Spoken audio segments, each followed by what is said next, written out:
Well, starting today, you could hail a self-driving Uber on the streets of San Francisco. Now we're not so sure. Joining us to talk about his experience in the robot Uber a few weeks ago and what's going on now is Andrew Hawkins from The Verge. Welcome to the show, Andrew. Thanks for having me. Okay, so I want to know how your ride in this Uber was, because I know you got a special secret invitation, press invitation to ride in it a few weeks ago or last week. But first, let's start with what's going on right now as we speak. We knew that Uber did not have a permit to have self-driving cars on the road, but they did it anyway. And now maybe California is trying to shut them down. Can you talk a little bit about what you know so far? Sure. So the service launched today for the first time in San Francisco, Uber's home turf, where they were first conceived 7 years ago. And pretty soon after, a video surfaced of one of their vehicles running a red light. A number of outlets picked it up and highlighted this aspect. Uber said that it was not the self-driving car's computer that was responsible for running the red light, but it was the human safety driver that was in the car at the time. Uber says that all of its self-driving cars will feature human safety drivers in the front seat for the time being.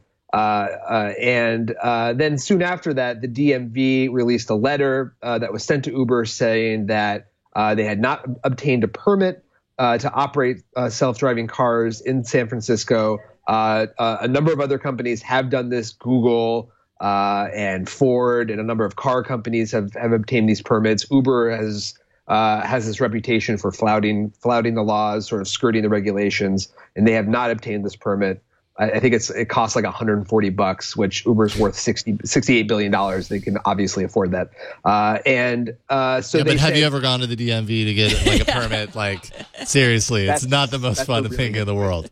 That's a really good point. I didn't think about that. But no, so the DMV says, cease operations or we will start, legal action against you. Uber has yet to respond at this point. We don't really know whether or not these vehicles are still available to be hailed through the Uber app by normal people, or if they're being pulled off the road. So it's this fast-moving story right now. Things seem to be sort of in flux for them, and like I said, it's terrible PR for the company. In what was supposed to be a obvious triumph, they're bringing their self-driving cars to their home city, and it's not turning out so great for them. So it was the safety technician who allegedly ran this red light. And isn't this really one of the big issues with the transition to self-driving cars? I mean, even Google, when they started to have people in the cars that were sometimes supposed to be paying attention, but not always paying attention, that's a real problem. That, like, if we're not actually tasked with driving a car full time, that it's quite dangerous to just be sort of halfway time, in a half autonomous car. Yeah, I think that's absolutely correct. And when Uber first launched the self-driving program in Pittsburgh a few months ago, they let me get behind the wheel and be driven. I guess I can't say drive it, but be driven by the car from the perspective of the driver's seat for a good 30 minutes or so. It was really interesting. I sat there, my hands were in my laps, my hands were in my lap, my feet were not touching the pedals, and the car was basically driving itself. And it was really sort of fascinating how quickly I was sort of lulled into this sense of security. I think when confronted with sort of automation and robotics and things like this and artificial intelligence, most people will just sort of sit back and let the machine do the work for them. I think we see that, sometimes with cruise control. We definitely saw that earlier this year with Tesla and its autopilot system, which is not a self-driving system, it's a driver assist system. But a guy, unfortunately, was watching TV or Netflix or something, and the car crashed into a truck and he was killed. So, you can see sort of how this could lead to a lot of problems going forward. That said, Uber has always said, and a number of other companies that do this, as well as Google, this is a long process. They don't anticipate releasing vehicles out onto the road with nobody in them yet. But it does raise a lot of questions about how companies like Uber and Google which are tech companies, and then the car companies, GM, Ford, and others, BMW, that are working on self-driving technologies, how they're going to integrate that into their vehicles, how they'll present that to the public, how the public will respond, what this sort of like overlap period between when we have human drivers on the road, where we have robot cars on the road, how they will interact with each other, whether or not it will be less safe, which will sort of go against the whole ethos behind self-driving cars, which is that it's supposed to make traffic fatalities and accidents extinct, a thing of the past. Well, in your experience when you were riding in one of these cars, and maybe just in general in these like assisted vehicles where you're also as a driver supposed to be in tune and connected and ready to take over at any moment, what is the transition period like? Like, I mean, I'm sure there's a way for you as a driver to say, I'm taking control now, the way you would, coming out of cruise control, where you tap the brake and that, puts you in control again. But when it's decided for you, is that obvious? Is it jarring? Is it something that people that I imagine some of these safety drivers, the thing that they have to get used to in that transition? So what happens is it can happen two ways. It can happen like with cruise control, where you tap the brake or you tap the gas pedal, and the car will kick itself out of autonomy mode, and you will be in control of the car. So you could just do that yourself through a normal means, as you would with cruise control. If the car decides that it can't handle whatever the situation is ahead of it, and it wants the human to take control, there's a chime and a light on the dash display that tells you that it's shifting out of autonomy mode. It happens pretty rapidly. I wouldn't say that it does it and then you have 10, 15 seconds to react. You pretty much have to react right away, which is why Uber has these safety drivers in the car, which is why they're saying this is not a level 4, level 5 autonomy system. This is a system that's meant to have humans monitoring it at all times, and the humans need to stay vigilant and stay aware of their surroundings and aware of how the car is driving. Otherwise, you're going to have, situations where things could get kind of dangerous. So, it's not something where you can turn around and start having a conversation with the person in the back seat, or start flipping through your phone, or doing any number of other things besides paying attention. It is definitely a system designed to keep you paying attention to the road, despite having the car drive itself. That said, while the car is driving itself, it does drive very safely. I can say that. I likened it to an overly cautious grandmother who will stop, a good car's length between you and the car ahead of you when you're at a stop sign, and it waits maybe a second longer than a human would wait to accelerate, to make a turn, to go through an intersection. There is something that is sort of robotic about the way the car does carry itself, and they program him to only go a certain speed, so that if there's a 55 mile per hour, 45 mile per hour speed limit, the car will not exceed that. It cannot exceed that because its programming won't allow it.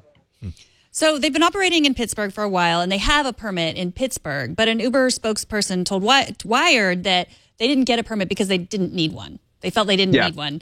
And you said this is bad PR for them, but also there's a lot of talk about this was just intentionally a PR stunt on their part. Do you feel like this is still bad PR, or is it for them just any PR is good PR? I think that's a good question. I think it definitely brings focus and attention to what Uber is doing in California. And like I said previously, they do have this kind of reputation of being sharp-elbowed and not very not caring at all about regulations or the rules. We saw it when they first launched 7 years ago. I remember I live here in New York. There was a back and forth between the TLC, the Taxi and Limousine Commission, that regulates taxis, and Uber for a long time. And eventually they came to some agreement that that Uber would have to maintain these black car bases in order to operate in New York, which Uber didn't want to do, but eventually it capitulated. So we've seen instances where Uber does capitulate to the regulators, other instances where they basically, by sheer force of their own will, bend the regulators to their will.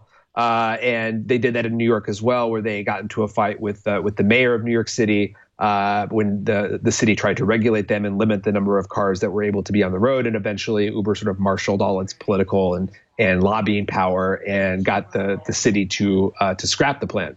So on one hand, Uber has shown itself to be bendable to certain rules. On the other hand, it's completely ignored other rules and forced regulators to sort of conform to what it wants to do and write new rules for it. So it is possible that Uber could get the DMV to stand down based on pressure and lobbying. Whether it goes that route or not, especially since safety seems to be the number one concern here, and we've got cars running red lights. That I would be really surprised if that happens. I mean, it seems like it's a very small thing to have to do to obtain one of these permits. Uber could do that. I don't know if it will, but it might need to in order to save face.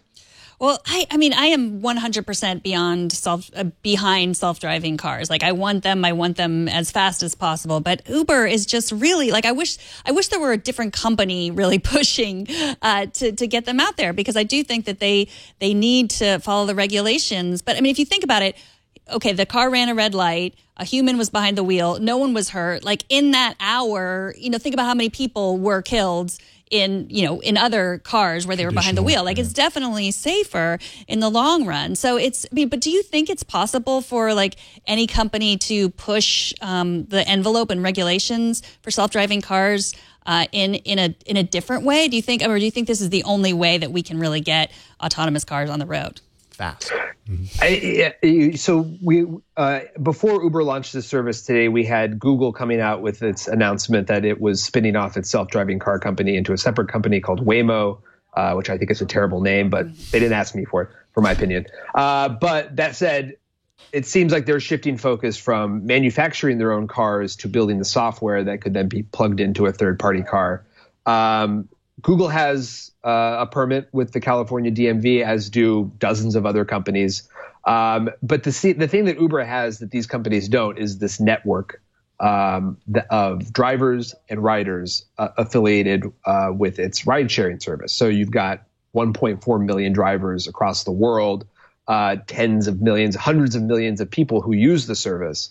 That is an extremely valuable thing when it comes to self-driving cars, because I think you ask most experts in this field, what is going to be the first sort of real-world application for self-driving cars? They'll tell you ride-sharing or ride-hailing, some sort of hybrid of a taxi service. Uber has that network. They have that platform. They have they've established that business, and they've established themselves as the leader in this field. So it's hard to see how another company could come along and use self-driving cars on a widespread basis like Uber can. That said, you do have pretty much every auto manufacturer on the planet working on self-driving technology under the assumption that they'll eventually be able to sell this to people. So whether or not it's a personal vehicle that you own that is self-driving, or it's a shared vehicle through a car sharing service or a ride sharing service that's self-driving, I think that the future will really tell sort of what's the predominant method in which self-driving cars are applied and used on the road. But it seems most likely that it's going to be a fleet service through a ride-sharing network in probably a limited area, geo-fenced, or sort of it could be a downtown dense area in a city, or it could be a college campus or a corporate campus, for instance. I think we've seen a number of college campuses are beginning to look at self-driving shuttles. There's no question that Uber definitely has an advantage here with its network, but there are a number of other applications and a number of other possibilities in which self-driving cars could be out on the road that doesn't involve Uber. Well, Andrew Hawkins, thank you so much for joining us. Andrew is a transportation reporter at The Verge. He covers ride sharing, ride hailing, Hyperloop, hoverboards, policy, all the things with wheels on it. Excellent video about his experience last week in what might be the last self-driving San Francisco Uber for now. For today. Thanks so much for joining us, Andrew. Thank you for having me. Take care. Andrew. Have a great night.